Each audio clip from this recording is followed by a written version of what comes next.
செய்து கற்போம். யார் எங்கே அமர்ந்துள்ளனர்? பீட்டருக்கு பக்கத்தில் லாவண்யா, லாவண்யா பக்கத்தில் அர்ஜுன், அடுத்தது பிரியா, அடுத்தது வினய். ரெண்டாவது ரோவில் மீனா, ரவி, மேரி, தமிழ், அடுத்தது பர்வீன், அடுத்தது ரஹீம், தாரா, மனோ, சுபா, அடுத்தது கிரண். இவங்கெல்லாம் பக்கத்தில் உட்காந்துருக்காங்க தங்கம்.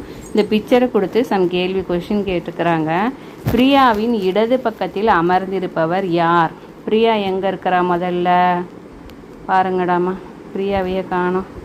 இங்கே இருக்கா. இடது பக்கம் யார் இருக்கிறாங்க? இதுதான் இடது. சரியா? இடது பக்கத்தில் அமர்ந்திருப்பவர், பிரியாவோட இடது பக்கத்தில் அமர்ந்திருப்பவர், பிரியாவின் இடது பக்கத்தில் அமர்ந்திருப்பவர் யார்? வினய்னு கொடுத்துருக்குது. இந்த பக்கம் இடது பக்கம், இது வலது, இது இடது. வினய்னு கொடுத்துருக்குறாங்க. அடுத்தது இரண்டாவது வரிசையில் நடுவில் அமர்ந்திருப்பது யார்? நடுவில் இந்த பாப்பா, அவங்க பேர் என்ன? மேரி.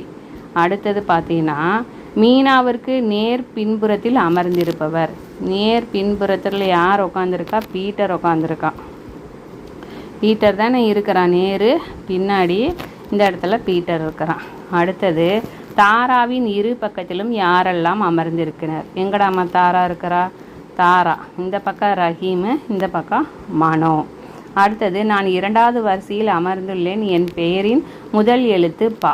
இரண்டாவது வரிசையில் பால ஆரம்பிக்கிறது யார்? பர்வீன். பர்வீனை எடுத்து எழுதிடுறோம்.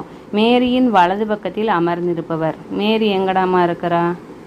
பாரு, மேரியை காண மிஸ்ஸுக்கு. அமர்ந்திருப்பவர் யார்? ரவி. வலது பக்கம்னா நம்ம இந்த பக்கம், இவங்க இடது பக்கம்னு வினய் சொல்கிறாங்க. அப்போது இடது பக்கம். சரி, கரெக்டாக தான் இருக்குது. உங்கள் வகுப்பறையை அலங்கரிக்க, பேப்பர் செஞ்சு நீ வகுப்பறையை அலங்கரிக்க சொல்கிறாங்க. பேப்பரை எடுத்து ரெண்டாம் அடித்து அது கீழே கட் பண்ண சொல்கிறாங்க. இதுதான்டாமா செய்து கற்போம். கரெக்டாக அப்சர்வ் பண்ணி ஆன்சர் எடுத்து எழுது.